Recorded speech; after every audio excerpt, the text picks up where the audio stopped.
Berapa golongan manusia yang mendapatkan naungan dari Allah Subhanahu wa ta'ala? Mereka adalah 7 golongan manusia. Yang pertama, Rasul mengatakan sab'atun yudhilluhumullah fi dhilli yauma la dhilla illa dhilluh. Ada 7 golongan yang akan mendapatkan naungan pada saat tidak ada naungan kecuali naungan Allah Jalla Jalaluh. Yang pertama, imamun adil, pemimpin yang adil. Nggak gampang jadi pemimpin itu, nggak gampang ya. Tapi karena dunia itu hulwatun khadira, manis hijau menggoda, orang berebut untuk jadi pemimpin karena tergoda. Yang pertama, imamun adil.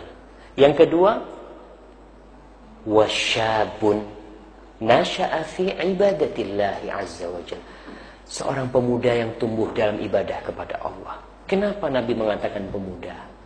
Karena biasanya pemuda itu gampang tergoda. Godaannya banyak di dunia ini buat pemuda. Dalam kondisi dia ya fit, nafsunya masih gede. Kalau sudah tua, ya memang dia sudah bau kuburan gitu kan. Dia pantas kalau sering ke masjid karena sudah, kalau istilah orang Jawa itu mambu kuburan. Wis ya ke masjid. Mau apa lagi dia? Tapi pemuda yang mendekatkan diri kepada Allah sejak dari awal mudanya, itu benar-benar satu yang istimewa. Maka Allah Jalla Jalaluh memberikan kepadanya naungan kelak di hari kiamat. Yang ketiga, warajulun qalbuhu mu'allaqun bil masajid, lelaki yang hatinya bergantung di masjid. Subhanallah. Kemanapun dia pergi, kemanapun dia bersafar, yang akan menjadi kerinduannya adalah rumah Allah Jalla Jalaluh. Bila azan dikumandangkan, hatinya seakan berat kalau tidak berjalan menuju ke masjid. Subhanallah. Mudah-mudahan kita menjadi salah seorang di antara mereka. Tapi ingat, rajulun, bukan ibu-ibu ya.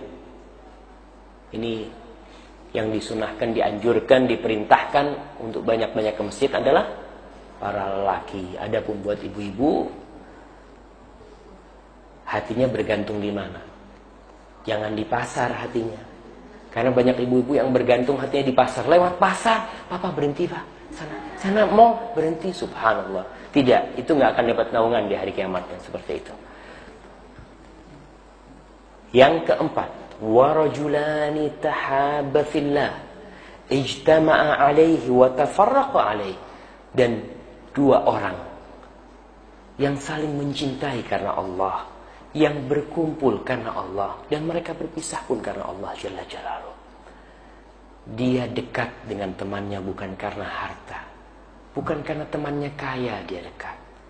Dia mendekati sahibnya bukan karena sahibnya itu bisa memberikan manfaat kepada dia, tapi karena sahibnya itu cinta kepada Allah dan Rasulnya. Kita dekat sama orang-orang yang soleh, insya Allah kita akan dapat naungan kelak di hari kiamat. Yang kelima, warajulun da'athum ra'atun dhatu mansabin wa jamalin faqala inni akhafullah, dan seorang lelaki yang diajak oleh wanita yang cantik dan terhormat, memiliki kedudukan wanita ini. Kemudian lelaki itu mengatakan, inni akhafullah, aku takut sama Allah. Dia meninggalkan hal itu. Kemudian yang ke-6, warajulun tasaddaqa bisadaqatin fa akhfaha hatta la ta'lamu shimaluhu ma tunfiqu yaminuhu, dan seseorang yang bersedekah dengan suatu sedekah yang dia sembunyikan sampai tangan kirinya tidak mengetahui apa yang dikeluarkan oleh tangan kanannya. Ingat, usahakan dalam kehidupan ini kita memiliki satu amalan saja, jangan banyak-banyak. Satu amalan saja yang tidak diketahui kecuali oleh Allah Jalla Jalaluh.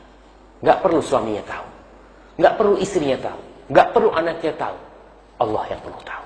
Sembunyikan amal itu, mudah-mudahan amal ini yang dapat membantu kita. Tatkala amal-amal yang lainnya berbalut riya, berbalut ingin dipuji, satu amal ini mudah-mudahan yang dapat menyelamatkan kita, dan kita dapat mendapatkan naungan kelak di hari kiamat. Dan yang ketujuh, wa rajulun dzakarallah khalian fafadat aina. Dan seseorang yang ingat Allah dalam kondisi sendirian,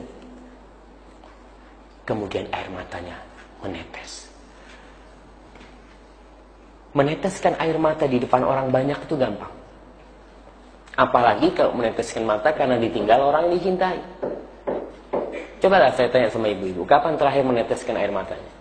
Ketika dimarahin suaminya, ketika anaknya sakit, ketika kena musibah. Tapi kapan kita meneteskan air mata kita karena takut sama Allah SWT?